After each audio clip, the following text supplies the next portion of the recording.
अस्सलाम वालेकुम नाज़रीन, इते ख़बर शामिल कंदा हलो नौशरो फ़िरोज़ खान डिस्ट्रिक्ट रिपोर्टर सनाउल्लाह अब्बासी। जीअं त हर साल जी आहिनि, साल बि रूहानी तुलबा जमात ब्रांच नौशरो फ़िरोज़ जे सालाना चूंड अल मरकज़ गफ़ारिया मस्जिद नौशरो फ़िरोज़ में कई वई, जंहिंमें साईं फ़कीर मुमताज़ अली लांगा ताहिरी फ़कीर निज़ामुद्दीन अब्बासी जी मौजूदगी में थी। रूहानी तुलबा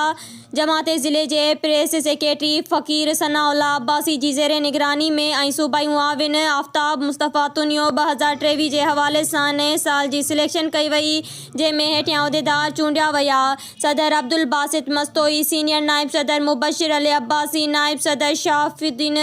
विस्तड़ो, general secretary Abdul Samad Solanki, joint secretary Himmat Qureshi, finance secretary Noor Ahmed Butt, press secretary Mohammad Adil Abbasi, इतला secretary Parvez Ahmed Tagar, office secretary Athar Abbasi, मुआविन सदर मुजम्मिल हुसैन अब्बासी, मुआविन जनरल मोहम्मद कासिम सोलंकी, मुआविन फिनांस फहमुद्दीन इमरानी चूंडिजी विया।